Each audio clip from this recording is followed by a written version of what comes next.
Naturally एक modus operandi क्या अपनाई जाती है कि किसान से ज़मीन खुद ना खरीद के बीच में एक केवल वो लोग बीच में शामिल होते हैं, काइंड ऑफ बॉन्ड करके। हाँ, उसके बाद में सेलर और बायर कोई और होते हैं और वो लोग फैसिलिटेटर की भूमिका निभाते हैं।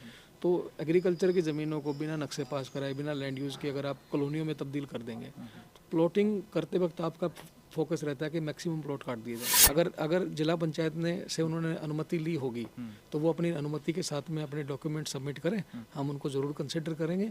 लेकिन मुझे पूर्ण विश्वास है कि बहुत सारे मैटर्स में ये भी नहीं किया। दो शब्दों का आपने इस्तेमाल किया कि ये मामला काफ़ी गरमाया हुआ है, ना तो गरमाया हुआ है और ना सोशल मीडिया पर चर्चाएं चल रही हैं।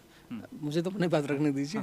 सोशल मीडिया पे गरमाया होगा, मुझे लगता है कि जिन लोगों ने इसके बारे में जानकारी नहीं होगी उनको मुझे स्पष्ट करना चाहिए कि यहाँ पे क्या चल रहा है और ना ही किसी प्रकार का यहाँ पे वेंडर्स के द्वारा आंदोलन किया जा रहा है।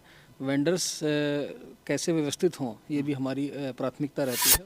नमस्कार, गोरखपुर लाइव देख रहे हैं आप और हमारे साथ हैं गोरखपुर डेवलपमेंट अथॉरिटी के वीसी महेंद्र सिंह तंवर जी। इनसे हम बात करते हैं गोरखपुर के विकास को लेकर जो नई रूपरेखा तैयार हो रही है महायोजना 2031, फिलहाल उसकी सुनवाई चल रही है।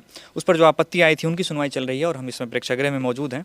लगातार कई दिनों से उसकी आपत्तियों पर सुनवाई चल रही है और सर खुद मौजूद होकर आपत्तियों को सुन रहे हैं। फिर उसके बाद उसका जो निस्तारण होगा उसको अंतिम रूप दिया जाएगा। लेकिन फिलहाल हम गोरखपुर में जो विकास क्रम चल रहा है उस पर हम कई मुद्दों पर बात करेंगे। सबसे बड़ा जो मुद्दा है इस समय गरमाया हुआ है वो है नौका विहार पर जो विकास चल रहा है। नौका विहार पर जो सड़कें का एक नया लेन बिछाया जा रहा है उसके वजह से जो व्यवसायी हैं, जो पटरी व्यवसायी हैं, वो जो है आंदोलन कर रहे हैं और जीडीए पर तमाम आरोप लगा रहे हैं। सर सबसे पहले तो स्वागत है गोरखपुर लाइव में आपका। धन्यवाद जी। सर हम ये जानना चाहेंगे कि जो नई सड़क बन रही है जो अभी एक दो दिनों से चल रहा है, तो सोशल मीडिया पर कई लोग ये कह रहे हैं कि बुलडोजर चलना शुरू हुआ है यहाँ पर नौका विहार के पटरी व्यवसायियों पर। उनके लिए क्या प्लान है और किस उद्देश्य से वो जो तोड़फोड़ हो रही है क्या हो रही है, पूरा प्लान क्या है? देखिए, पहले तो मैं स्पष्ट करूं, दो शब्दों का आपने इस्तेमाल किया कि ये मामला काफ़ी गरमाया हुआ है, ना तो गरमाया हुआ है और ना सोशल मीडिया पर चर्चाएं चल रही हैं। मुझे तो अपनी बात रखने दीजिए। सोशल मीडिया पे गरमाया होगा, मुझे लगता है कि जिन लोगों ने इसके बारे में जानकारी नहीं होगी उनको मुझे स्पष्ट करना चाहिए कि यहाँ पे क्या चल रहा है और ना ही किसी प्रकार का यहाँ पे वेंडर्स के द्वारा आंदोलन किया जा रहा है। वेंडर्स कैसे व्यवस्थित हों ये भी हमारी प्राथमिकता रहती है और उन्हीं को दिमाग में रखते हुए हम लोग यहाँ पे काम कर रहे हैं, क्योंकि रामगढ़ ताल का क्षेत्र जो है वो काफ़ी फुटफॉल वहाँ पे काफ़ी बढ़ता जा रहा है। उस फुटफॉल को हम लोग आने वाले समय में कैसे मैनेज करें, इसके लिए ज़रूरी है कि वहाँ पे हमें नया प्रोविजनिंग करें, नई लेन ऐड करनी पड़े। तो सबसे पहले तो सर्किट हाउस से लेकर नौका विहार तक का जो ये एक माउथ पे जो हम कंजस्टेड क्राउड हो रहा था उसको थोड़ा सा डिस्ट्रीब्यूट करने के लिए हम लोगों ने एक लेन जो रामगढ़ ताल की तरफ की सड़क है उसको हम ट्रैफिक फ्री करना चाहते हैं। तो ट्रैफिक फ्री रहेगा तो वहाँ पे लोग अपने फैमिली के साथ में वॉक कर सकते हैं बिना किसी ट्रैफिक मूवमेंट के।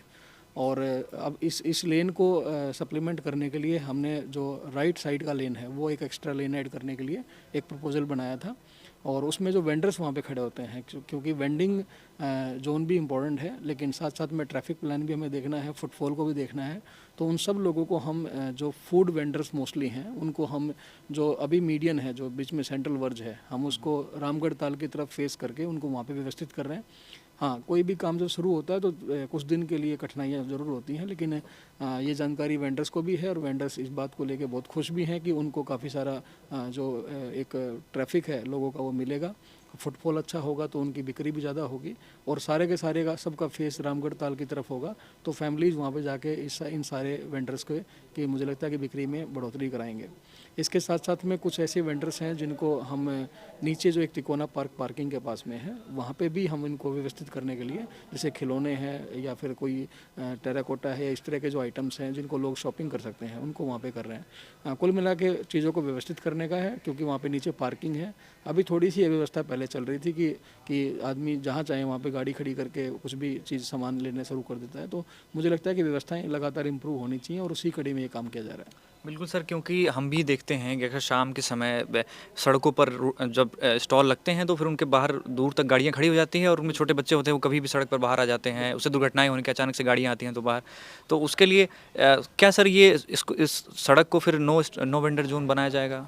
नहीं, नो वेंडिंग जोन देखो सड़क चलने के लिए है, लेकिन जब एक लेन हमने जब 4 लेन की जगह 6 लेन कर दिया और उसकी लेफ्ट लेन जो है वो वेंडर्स के लिए कर दिया तो नो वेंडिंग जोन सड़क को हम नो वेंडिंग जोन कर रहे हैं, लेकिन वेंडर्स को तो हम लोग उसी लाइन में उनको बगल में अकोमोडेट कर रहे हैं और यहाँ से ज़्यादा व्यवस्थित रूप से दे रहे हैं। सर एक बात की और शिकायत आती है, जो यहाँ पर रजिस्टर्ड वेंडर, कुछ लोगों को जीडीए ने जगह भी अलॉट की हैं, उनका कहना है कि कई लोग अनाधिकृत तौर पर भी आते हैं और जो बाकायदे जीडीए की तरफ से जो शुल्क देते हैं उनको इसका नुकसान करना पड़ा है। तो क्या इसमें भविष्य में कोई योजना है कि जो लोग अधिकृत रूप से वहाँ रह रहे हैं सिर्फ वही रहेंगे, जो अनाधिकृत रह रहे हैं उनको हटाया जाएगा? देखिए, इसको इस तरह से समझते हैं कि एक कमरे की जितनी कैपेसिटी होती है आप उसमें उतने ही लोग रह सकते हैं। अगर आप भी देखेंगे अगर आपके घर का बेडरूम है, अगर वो 2 लोगों के लिए बना है तो उसमें मैक्सिमम 3-4 को आप एडजस्ट कर सकते हैं। अगर 10 लोग आ जाएंगे तो आप उस रूम में नहीं अकोमोडेट कर सकते। तो रामगढ़ ताल भी एक ऐसा ही कमरा समझिए जहाँ पे वेंडर्स की संख्या को कहीं ना कहीं तो हमें लिमिट करना होगा। ये संभव नहीं है कि शहर का हर वेंडर यहाँ पे आके सोचे कि मैं यहाँ पे अपना सेल कर लूँ, जो कि प्रैक्टिकली पॉसिबल नहीं है और इससे सबका नुकसान होता है। तो हम लोगों ने 120 के आसपास वेंडर्स को रजिस्टर पहले किया था, जो शुरू में जिनको एस्टेब्लिश किया गया था। उसके बाद में कुछ शिकायतें हमें प्राप्त हुई। उसमें 2-3 तरह की शिकायतें प्राप्त हुई हैं। एक तो कुछ जेन्युइन रीज़न भी है कि जो नए वेंडर्स हैं वो सोचते हैं कि यहाँ पे सेल ज़्यादा होगी, तो वो लोग दिन में कहीं और लगाते हैं अपनी रेडी, और शाम को कोशिश करते हैं कि अपनी जो स्टॉल है वो यहाँ पे लेके आ जाते हैं और उसको सेल करने की कोशिश करते हैं। इसमें व्यवहारिक रूप से कोई बुराई नहीं है। हर कोई सोचता है कि जहाँ पे ज़्यादा लोग आते हैं वहाँ पे हम लोग अपना काम करें, बिक्री करें। लेकिन इसके अलावा भी कुछ शिकायतें हमें प्राप्त हुई हैं जो कि गलत हैं। जिन लोगों ने हम लोगों से स्पेस लिया था वो वहाँ पे खड़े ना होके वो कहीं और जाके खड़े होते हैं और उस सेल को उन्होंने सबलेट कर दिया है। तो ये चीज़ें गलत हैं। जब आपको एक जगह दी गई है तो जिस वेंडर को जो जगह दी गई है उसको वहीं पे काम करने की अनुमति दी जाएगी। वो कहीं जाके सोचेगा कि मैं उसको जगह को रेंट आउट किसी और को कर दूं सबलेट करके और मैं जाके फिर अपना अधिकार मांगूं दूसरी जगह जाके, तो ये व्यवहारिक रूप से भी गलत है और नियम से भी गलत है। सर एक और आरोप, जो कुछ पुराने मतलब जब ये नौका विहार डेवलप किया जा रहा था तब के कुछ आवंटी हैं, माफ़ करिए, जिनकी ज़मीनें अधिग्रहित हुई वो लोग थे। उन लोगों का आरोप है कि जब उनसे ज़मीनें ली गई थी उस समय भी उनसे कहा गया था कि भविष्य में जब भी यहाँ जगह अलॉट की जाएंगी तो उनको अलॉट की जाएंगी। लेकिन जब अलॉटमेंट हुआ, चाहे वो पिछले एक साल में हुआ या जब भी हुआ, आपके कार्यकाल में ना आपके कार्यकाल के पहले में संभव हुआ हो, उनका आरोप है कि हमें जो वहाँ पर बहुत पहले से, मतलब उनका कहना है कि हम 20 साल से वहाँ भुट्टा बेचते हैं, हम लोगों को ना देके बाहर से जो लोग आए उनको जगह वेंडर की गई, वेंडर की जगह उनको दी गई और हमें जो है वहाँ से अब हटाने की बात हो रही है। नहीं, सरासर गलत आरोप हैं इस तरह के। और जितने भी लोग पहले थे जो प्रॉपर तरीके से रजिस्ट्री उनकी की गई थी उनको हमने स्पेस भी दिया है। और कोई भी व्यक्ति अपना कोई स्लिप जो ओरिजिनल स्लिप है वो दिखा के ये क्लेम कर सकता है कि उनको हटाया गया है। लेकिन इसकी आड़ में हर बार कोई नए आदमी आ जाएंगे और इस बात को कहेंगे, वो अपना प्रूफ दिखाए ना कि उनकी ज़मीन यहाँ से गई है और हमें इसका जगह पे ये मिलना चाहिए। अगर आप बिना किसी रिकॉर्ड के बात करेंगे और बहुत सारी वेंडिंग जो होती है, 2 तरह की वेंडिंग होती है, एक फिक्स्ड वेंडिंग होती है, एक फ्लोटिंग वेंडिंग होती है। तो जो स्टॉल्स हैं वो फिक्स्ड वेंडिंग का पार्ट है और जो भुट्टा बेचना ये है, इसके लिए एक प्रॉपर स्टॉल की आवश्यकता नहीं होती है। ये इनका जो नेचर ऑफ वेंडिंग है वो अलग होता है। ये लोग घूम के उस चीज़ को सेल करते हैं, तो उसके लिए किसी को आपत्ति नहीं है, किसी को ना ही मना किया गया है।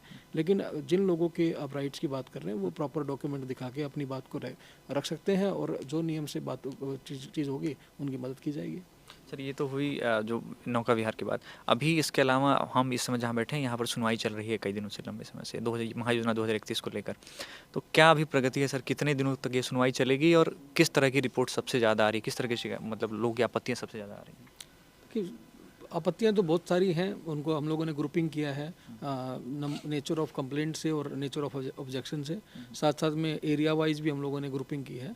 तो 25 नवंबर से हम लोगों ने सुनवाई इसकी प्रारंभ की थी और इस सप्ताह में हम सारी सुनवाई कंप्लीट कर रहे हैं। उसके अलावा अगला वीक भी हम यहाँ पे एक ओपन कर रहे हैं सबके लिए कि जो लोग नहीं आ पाए थे किसी वजह से, अपने डेट को दी हुई या किसी वजह से उनको कोई कम्युनिकेशन प्राप्त नहीं हुआ या उनका घर उस दिन बंद था जिस दिन कोई लेटर गया हो, कोई भी कारण हो सकता है, तो उसके लिए हम ओपनली अगले वीक में अलग अलग एक क्रमांक वाइज 11,500 के आसपास आपत्ति हमको प्राप्त हुई थी। तो अगले वीक में हमने 2-2 हज़ार के क्रमांक में स्लॉट में, तो जैसे सोमवार को 1 से लेकर 2,000 तक के क्रमांक के जो लोग हैं जिनकी सुनवाई नहीं हो पाई या नहीं पहुँच पाए वो लोग आ सकते हैं। मंगलवार को 2 से लेकर 4,000 के, बुधवार को 4 से 6,000, इस तरह से करके पूरा वीक हम लोगों ने 6 दिन का जो टाइम रखा है वो 12,000 साढ़े 11,000 आपत्तियाँ हैं। तो वो अपनी सारी बात आके यहाँ पे कह सकते हैं और सुनवाई करके एक इसका सिस्टम होता है कि पहले हमारी समिति जो है वो अपनी रिकमेंडेशन, जो हमारे बायलॉज हैं, नियम हैं, गवर्नमेंट ऑर्डर्स हैं, उनके तहत उनकी जो ऑब्जेक्शंस हैं कितनी वाजिब हैं कितने वाजिब नहीं हैं, इन सब के ऊपर एक रिपोर्ट बनाएगी। रिपोर्ट जो है बोर्ड में प्रस्तुत करेगी और बोर्ड से पास होने के बाद में वो शासकीय शासकीय समिति में लखनऊ में जाएगी और वहाँ से फिर अंतिम निर्णय होने के बाद में महायोजना फाइनल होगी, जिसको हम पब्लिक के लिए हमारी वेबसाइट के ऊपर में फाइनल महायोजना अपलोड कर देंगे। मतलब मुझे लगता है अभी 6 महीने लगभग इस पूरी प्रक्रिया में। 6 महीने तो नहीं, लेकिन 2 से 3 महीने का प्रोसीजर अभी है। सर नौका विहार के जो है गोरखपुर का नौका विहार न सिर्फ गोरखपुर में बल्कि पूरे यूपी में इस समय सबसे फेवरेट टूरिस्ट स्पॉट के रूप में डेवलप हो रहा है। इसमें नई योजनाएं जो हैं वो उसमें चाहे वो एक क्रूज़ की बात हो रही है, उस तरह की चीज़ें, तो नया इनिशिएटिव और भी कुछ अगर आप एक्सक्लूसिव कुछ बताना चाहें कि हम एक नया प्रयोग भी कर रहे हैं इस तरह की कुछ चीज़ें। देखिए रामगढ़ ताल जो है ना एक इकोनॉमिक मैग्नेट है और मुझे लगता है कि हमें एक राइट बैलेंस स्ट्राइक करना पड़ेगा कि यहाँ की इकोनॉमिक एक्टिविटी भी हो और एनवायरमेंटली भी इस एरिया को प्रोटेक्ट किया जाए। तो एनवायरनमेंट और इकोनॉमी दोनों को एक राइट बैलेंस बनाते हुए हम लोग काफ़ी सारे प्रोजेक्ट यहाँ पे प्लान कर रहे हैं। पीपीपी मोड पे हम लोग काफ़ी प्रोजेक्ट कर रहे हैं, जैसे कि लोअर इनकम ग्रुप और मिडिल इनकम ग्रुप के लिए बहुत सारा एक वेंडर्स यहाँ पे काम करते हैं, लेकिन एक सेक्शन ऐसा भी आता है जिनके लिए एक अच्छी कॉफ़ी या कोई इस तरह का यहाँ पे स्पेस नहीं है, तो वो भी हम लोग यहाँ पे डेवलप कर रहे हैं। साथ में जो वाटर बॉडी बैक वाटर्स के रूप में पीछे बहती है उसको भी हम लोग डेवलप करने की बात कर रहे हैं, जिससे कि वो एनवायरमेंटली भी प्रोटेक्ट हो। और इसके अलावा क्रूज़ है, फ्लोटिंग रेस्टोरेंट है, ये सारे के सारे प्रोजेक्ट ऑलरेडी जिन पे काम हो चुका है और मार्च से लेके अगस्त तक ये सारे प्रोजेक्ट यहाँ पे आ जाएंगे। इसके अलावा और भी हम लोग पॉसिबिलिटीज़ आइडेंटिफाई कर रहे हैं कि बच्चों के लिए और क्या एक्टिविटीज़ ऐसी हो सकती हैं जिससे कि वो फैमिलीज़ के हाथ में आए तो एक अच्छा समय यहाँ पे बिता सकें। सर रेरा एक अथॉरिटी है जो डेवलपमेंट का काम देखती है, जो भी प्रॉपर्टी डीलर होते हैं। गोरखपुर में पिछले दिनों कई प्रॉपर्टी डीलर्स के प्लॉटों को ब्लॉक किया गया, मतलब उनको ब्लैक लिस्टेड किया गया। उनका आरोप है कि जब वो जीडीए में नहीं थे, जीडीए के दायरे में नहीं आते थे, तब उन लोगों ने प्लॉटिंग की थी और जो भी उनकी जो नियम कानून थे उनका पालन किया था। लेकिन अब जीडीए वहाँ पर कह रहा है कि अब 20 फीट की सड़क छोड़िए तो उसको 75 फीट करिए, तो ये इस तरह के आरोप लग रहे हैं। क्या मामला है सर पूरा? देखिए सबसे पहले तो मैं आपके माध्यम से स्पष्ट कर दूं कि हम सब लोग यहाँ पे व्यवस्थित विकास की बात कर रहे हैं। आप व्यवस्थित विकास का हिस्सा बनिए, आपको कोई परेशान नहीं करेगा।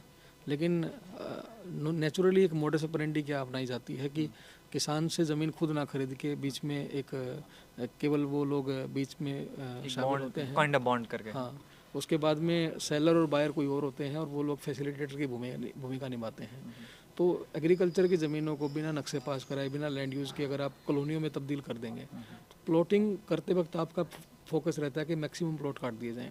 तो आप ऑब्वियस है कि जो पब्लिक स्पेसेस हैं, पार्क हैं, सड़कें हैं, वो आप बड़े प्लान नहीं करेंगे और आपका फोकस होगा कि प्लॉट बेच के आप यहाँ से निकल जाएं। उसके बाद बायर फंसेगा और अल्टीमेटली फिर वहाँ पे सड़क कौन बनाएगा, वहाँ पे बिजली कौन देगा, पार्क कौन बनाएगा, पार्क के लिए जगह कौन सी होगी।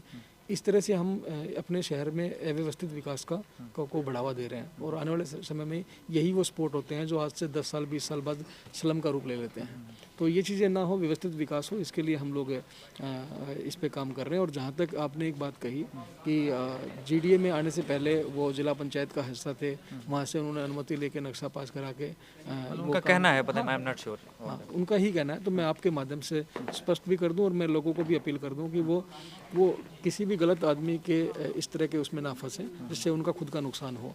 जहाँ तक इस पॉइंट की बात है, मैं आपके माध्यम से बिल्कुल स्पष्ट कर दूं, ये भी नियम है कि अगर कोई क्षेत्र जीडीए में आने से पहले अगर हमारे पास में नहीं था और उन्होंने जिला पंचायत से भी नक्शा अगर पास कराया होगा तो वो नक्शा हम एक्सेप्ट करने के लिए तैयार हैं।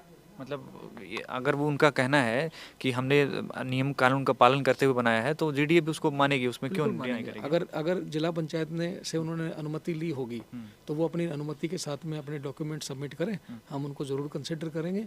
लेकिन मुझे पूर्ण विश्वास है कि बहुत सारे मैटर्स में ये भी नहीं किया गया है, वरना फिर इस तरह के मामले सामने नहीं आते। सर एक आखिरी सवाल कि नौका विहार जो है हरियाली का क्षेत्र और इस तरह से नई नई एक्सपेरिमेंट होते रहते हैं, लेकिन कुछ लोगों का कहना है कि अब विकास जो है वो जो नए कंस्ट्रक्शन होते थे, चाहे वो रेलिंग बन रहे थे या एक व्यूइंग पॉइंट बन रहा है 3-4, वो काम स्लो हुआ है। क्या कहना चाहेंगे सर? क्योंकि मैं खुद देख रहा हूँ पिछले दो महीने से लगभग वो काम जो एक 3-4 व्यूइंग पॉइंट बनाए जा रहे थे ताल के किनारे, सर वो काम अटका पड़ा है, उस पर क्या कहेंगे? नहीं, अटका नहीं पड़ा है। जिसको आप अटका हुआ मानते हैं वो एक प्रोसेस होता है। अच्छा। अगर आप चाय भी बनाते हैं तो चाय बनाने में 5 मिनट का समय लगता है। अब आप 3 मिनट के टाइम पे कहेंगे कि चाय जो है अटकी पड़ी है तो मैं उसको अटका नहीं मानता हूँ। प्रोसीजर है, लगभग 85-90% के आसपास काम पूरा हो गया है। बाकी जो काम बचा हुआ है हम लोग उसको जल्द ही पूरा कर रहे हैं और मुझे लगता है कि टाइम पे सारा काम पूरा हो जाएगा। सर, आपने इतना कीमती समय इसके लिए बहुत बहुत धन्यवाद। Thank you very much.